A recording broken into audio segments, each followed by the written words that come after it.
I was about to leave for work when my neighbor knocked and whispered, "Don't go outside. Someone has been sitting in that car watching your house for 3 days. They're still there right now." The knock came at 7:22 in the morning, and I remember the exact time because I'd been watching the clock, trying to decide whether to drive or take the train. And the sound startled me so completely that I dropped my travel mug and coffee spread across the kitchen tiles, like a stain that knew something I didn't. My neighbor, Bet Nakamura, stood on my porch in her housecoat and reading glasses, her silver hair not yet pinned up for the day, which told me she'd come straight from her window without stopping to prepare herself. Bet was 71 years old and had lived next door to me for 6 of the 8 years I'd been in this house. And she was not a dramatic woman. She had grown up in a family that treated alarm as a character flaw. She never raised her voice. She never knocked before 8 in the morning. So when she whispered those words to me through the 3-inch gap in my front door, with her eyes moving over my shoulder to the street behind her and back again, with a precision that reminded me of someone checking a perimeter, I did not dismiss it. I followed her gaze.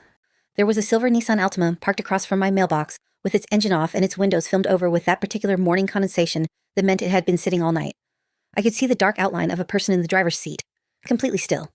I want to tell you, I immediately knew what it meant. I want to present myself as someone with clear instincts who processes threat efficiently. But the truth is, my first thought was that it was a utility worker doing an early assessment, or someone waiting to pick up a teenager for school, or someone who'd had too much to drink the night before and wisely decided not to drive. My second thought, arriving about 4 seconds behind the first, was that my divorce from Garrett Avery had been finalized 11 weeks ago, and that Garrett had looked at me across the mediation table with an expression I had never seen on a human face before. Not rage exactly, but something colder than rage, more organized, more patient, and said in a voice perfectly calibrated to be heard only by me, "This isn't finished." My attorney at the time, a methodical woman named Carla Dunn, who had been practicing family law in Portland for 19 years, had touched my arm under the table and kept her face completely neutral. But I'd felt the pressure of her fingers and understood. Document that too. I had. I'd written it down that same evening in the notes app I'd been keeping since the summer before the divorce was filed, time-stamped, detailed, the way Carla had told me to record everything. I had 42 entries in that file. I thought about that file now, standing in my doorway with coffee drying on my kitchen floor, looking at a silver car that had apparently been parked across from my house for 3 days without my noticing. I had lived in this house alone for 8 years before Garrett moved in, and I had lived in it alone again since January, when the settlement was finalized and he took his things and left a series of small absences throughout the rooms that I was still in the process of filling. I was 36 years old, worked as a compliance analyst for a regional credit union, and had spent the 6 years of my marriage to Garrett Avery becoming progressively less certain about what I was allowed to feel and what I was allowed to say and what I was allowed to believe about my own life. That process has a clinical name that my therapist, Dr. Ines Ferreira, had introduced me to in September of last year: coercive control. It operates below the threshold of what most people recognize as abuse, which means it is extraordinarily effective and extraordinarily difficult to document. By the time I understood what had been happening to me, I had internalized so many of Garrett's narratives about my own unreliability and overreaction and poor judgment that my first instinct in any concerning situation was to find a way to explain it as my fault or my misperception. My second instinct, the one Carla and Inez had been helping me rebuild, was to look at the facts. But the fact was, there was a man in a parked car outside my house who had been there for 3 days, and my ex-husband had told me 11 weeks ago that we were not finished. Bet stayed with me for the first hour. I made more coffee and we sat at my kitchen table, and she told me she'd first noticed the car on Saturday morning when she'd gone to get her newspaper. The driver had been there then, and when she'd walked past to retrieve her trash bin from the curb, or the person had looked at their phone but hadn't moved and hadn't driven away. She'd thought nothing of it Saturday.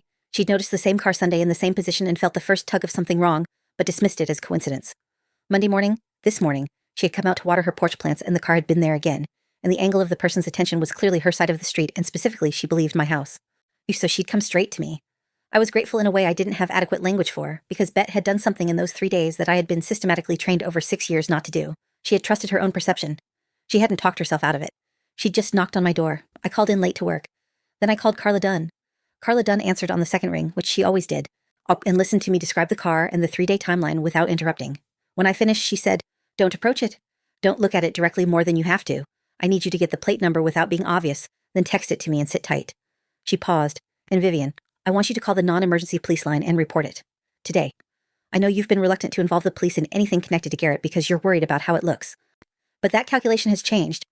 If this is surveillance, which I believe it is, we need a documented report on file today." I wrote down the plate number from my upstairs bedroom window on using my phone camera on maximum zoom, crouching to one side of the frame so I wasn't visible from the street. It took 4 attempts. My hands were steadier than I expected them to be, which I noted with a kind of detached interest. The body learns what the mind is still absorbing. And I texted the number to Carla. Then I called the Portland Police non-emergency line and reported a suspicious vehicle conducting apparent surveillance of my residence, provided the plate number, and described the 3-day timeline as Bet had given it to me. The dispatcher took the information calmly and said an officer would drive by within the hour. The officer came. He slowed past the Altima, noted it, and came to my door to tell me the vehicle was legally parked and he had no grounds to compel the occupant to leave. He was professionally sympathetic and practically useless. But the report existed, and that was what Carla wanted. The car was gone when I came home that evening at 6:15. I stood at my front window for 20 minutes watching the empty space where it had been, and felt something that was not relief. Relief implies the problem is resolved. What I felt was the particular dread of knowing something has changed its position without changing its nature. I poured myself a glass of water, sat down at my kitchen table, and opened the Notes app. Entry 43. I described the car, the plate number, Beth's account of 3 days of surveillance, the police visit, and the car's absence on my return. I noted the time, the date, the weather, the exact words the officer had used. Then I made dinner and ate it standing at the counter because sitting down felt somehow exposed, and I didn't fully understand why until later. Carla called at 8:30 with information that made the water glass in my hand feel suddenly very heavy. The plate number I'd given her had come back through a contact she wouldn't specify as registered to a vehicle leased by a company called Meridian Investigative Services, LLC, a licensed private investigation firm operating out of Beaverton. Someone had hired a private investigator to watch my house. The list of people with both the motive and the means to do that was exactly one person long. I need to tell you something about Garrett Avery that isn't obvious from his surface presentation, because nothing about Garrett is obvious from his surface presentation. He was 40 years old, a commercial real estate developer, good-looking in a way that people described as distinguished, which is a word that carries about 12 different meanings depending on who's using it. He was charming in environments where charm was currency, and intimidating in environments where intimidation served better, and he moved between those two modes with a fluency that I had initially found impressive and eventually found frightening. During our marriage, he had, among other things, convinced me that I was bad with money by systematically moving funds from our joint accounts into accounts I didn't know existed and then presenting me with account balances that suggested I was spending irresponsibly, told everyone we knew that I had a problem with anxiety that sometimes caused me to misremember events, and used my professional role in financial compliance to make a series of arguments during mediation that my career gave me the skills and disposition to manipulate financial records to our mutual disadvantage, which was his way of pre-poisoning the water before I could tell the truth about anything. Carla had navigated all of that with the patience of someone who had spent 19 years watching it in various configurations, but the settlement hadn't given Garrett everything he wanted, and what Garrett Avery did not get, he pursued. I had known something was coming. I had not known what shape it would take. The shape became clearer on Thursday. I was at work, in the middle of a quarterly compliance review, when my phone showed a call from a number I didn't recognize with a Beaverton area code. I let it go to voicemail and listened to it in the parking garage during my lunch break. I was sitting in my car with the doors locked out of a habit I'd developed sometime in the last year, without consciously deciding to. The message was from a man who identified himself as Raymond Tate of Meridian Investigative Services. His voice was in his mid-50s, flat, professional, unhurried. He said he'd like to speak with me at my earliest convenience about a matter he preferred not to discuss by voicemail, and that he would be available at any hour I found convenient. He left a direct number. I sat in my car for 5 minutes looking at the voicemail indicator before I called Carla. She told me not to call him back until we'd spoken in person. I drove to her office on my lunch break. She was exactly as I'd left her at our last meeting. Neat gray blazer, reading glasses on the desk beside a legal pad that was already half full of notes in her precise handwriting. She listened to the voicemail twice, wrote down the number, saw and said, "He's reaching out to you directly," which means something has changed in his instructions, or he's reached a conclusion he wasn't expecting. Either way, I want to be on this call with you. We called Raymond Tate from Carla's office that afternoon at 2:30. Raymond Tate, as it turned out, was 53 years old, former Multnomah County Sheriff's deputy with 18 years on the job before he'd opened Meridian Investigative Services in 2009. He had a voice that sounded like someone who had spent decades delivering information that people didn't want to hear and had developed a specific cadence for doing so. Not unkind, but without the cushioning of false reassurance. He confirmed when I asked directly that he had been contracted to conduct surveillance on my residence and to document my daily activities, contacts, and behavior. He said the contract had been initiated 6 weeks ago. He said the work had been completed substantially, which I understood to mean he had been watching me for 6 weeks across multiple sessions, and that the silver Altima was only the instance Beto had caught. And then he said something that Carla and I had not been expecting. He said he'd called me because in the course of his investigation, he had discovered information that he believed I was unaware of, and that materially affected his ability to continue the engagement in good conscience. I think he used that phrase precisely, good conscience. He asked if he could meet with us in person. Carla looked at me across her desk. I looked back at her. She said, "Yes. Tomorrow morning, here." Raymond Tate was a compact gray-haired man with the posture of someone who had spent years being underestimated and had made a professional advantage of it. He sat across from Carla and me in her conference room and placed a folder on the table that was, I estimated, about a 1/4 inch thick. He opened it and slid the first document to us without ceremony. It was a printout of a property transaction record. A commercial property in Clackamas County, sold 8 months ago. The seller of record was listed as Vivian Avery. My name, my signature, except I had not sold a commercial property in Clackamas County 8 months ago or at any other time, because I had not owned a commercial property in Clackamas County. The purchase price on the document was $1.4 million. I looked at Carla. Carla looked at the document. The room was very quiet. Raymond Tate slid the second document across, then the third. By the time he reached the sixth, my face was cold the way faces go cold when the blood is doing something else, and Carla's pen had stopped moving and she was simply staring at the papers with the still expression of an attorney processing something large and recalculating from the ground up. Garrett had used my name, my signature, apparently forged, and my professional credentials as a financial compliance analyst to execute a series of transactions over the past 14 months, totaling somewhere in the range of $3.8 million, that had the structural characteristics of what Raymond described carefully as potential money laundering infrastructure.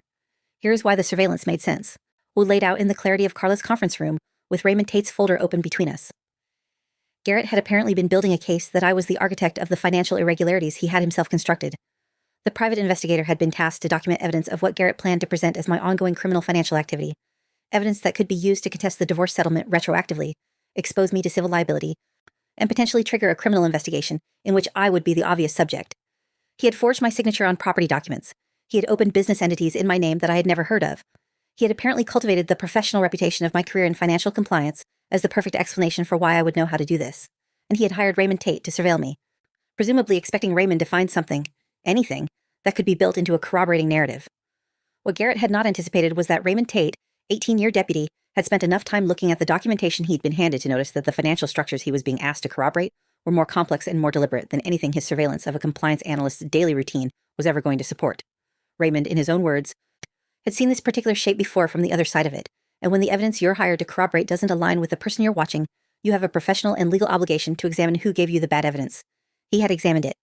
The examination had brought him to Carla's conference room with a folder and a direct number and the phrase, "good conscience."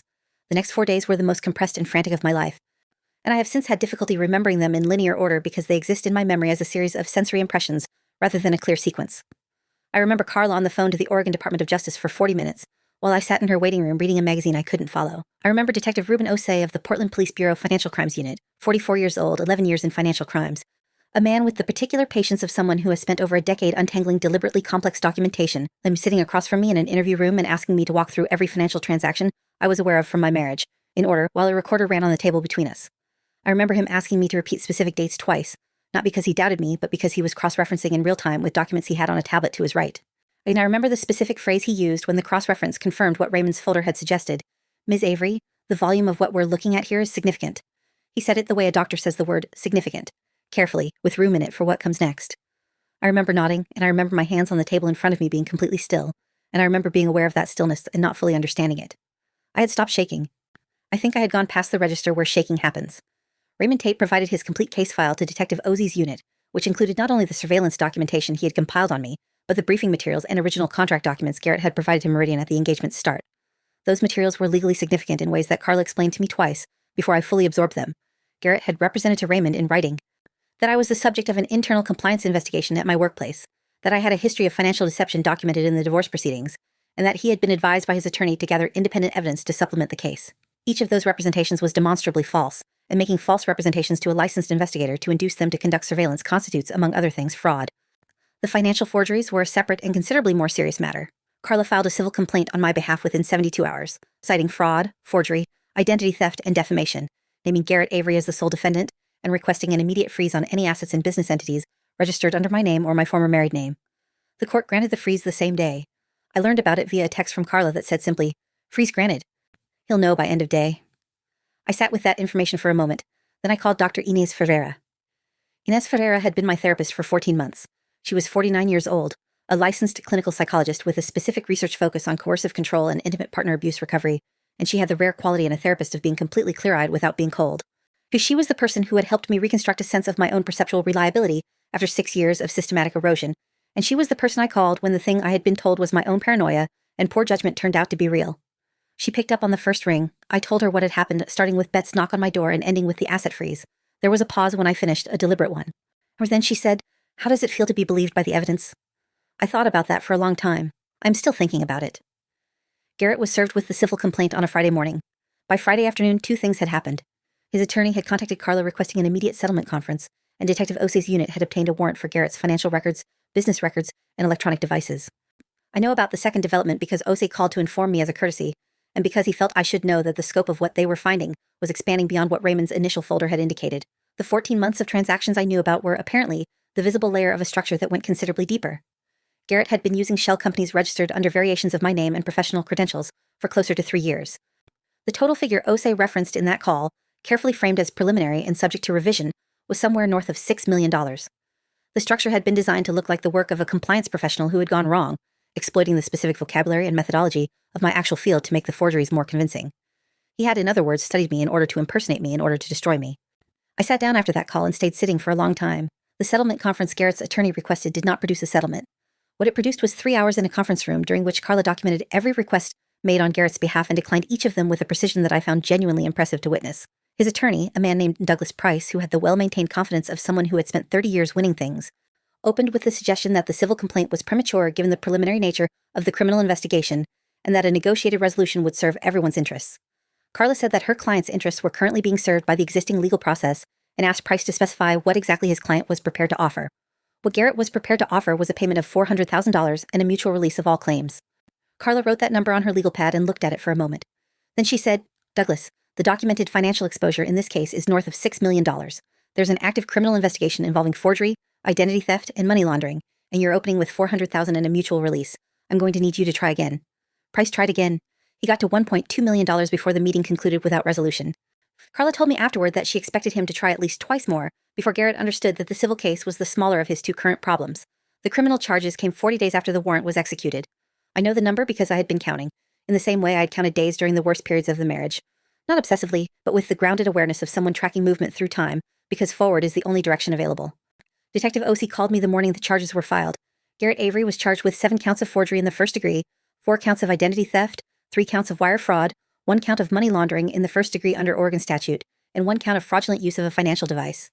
Osei read me the list at 9:06 in the morning, and I wrote each charge down in a new notes entry as he spoke. Well below 42 entries that had started as documentation of a marriage falling apart and had become, over the course of one extraordinary month, the foundation of a criminal investigation. He said Garrett had been taken into custody that morning. He said bond had been set. He said I should expect to be contacted by the DA's office in the coming weeks as the case developed. I thanked him. He said, "Thank your neighbor." I said I already had. When I want to be honest about what justice felt like in practice, because I think people have a picture of it in their minds that involves a dramatic moment of vindication in which the wrongness of everything that was done to you becomes visible and acknowledged all at once, and the people who doubted you apologize with appropriate weight, and you feel the specific relief of a burden finally set down. That picture is not wrong exactly, but it is incomplete. What actually happened was this. I went to work on the day Garrett was charged because I had a quarterly review that needed to be completed, and I had already rescheduled it twice.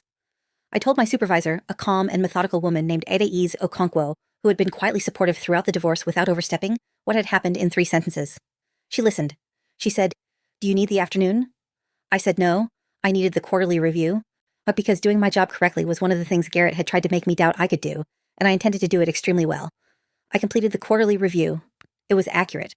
I went home and called my sister in Tucson and my mother in Vancouver and sat on my back porch until it got dark, listening to the neighborhood settle into evening. Bet came out to water her plants and waved across the fence. I waved back. That was the moment that felt most like vindication to me.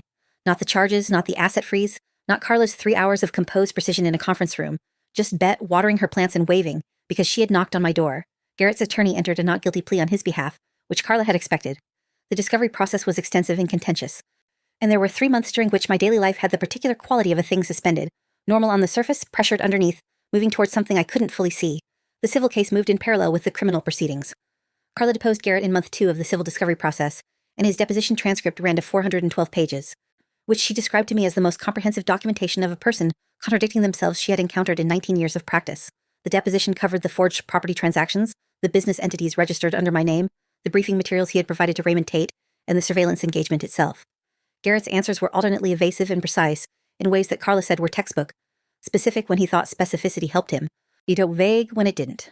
But the documentary evidence was not vague. Exhibit A through Exhibit M of the civil complaint covered the transactions. Exhibit N was Raymond Tate's complete case file.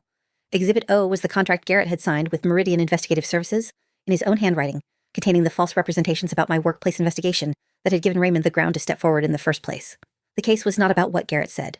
It was about what he had done, and what he had done was documented across 9 months of forensic accounting that the DA's financial crimes analyst, a specialist named Petra Volkov with 12 years of forensic accounting, had assembled into a report that ran to 68 pages and was by any measure definitive.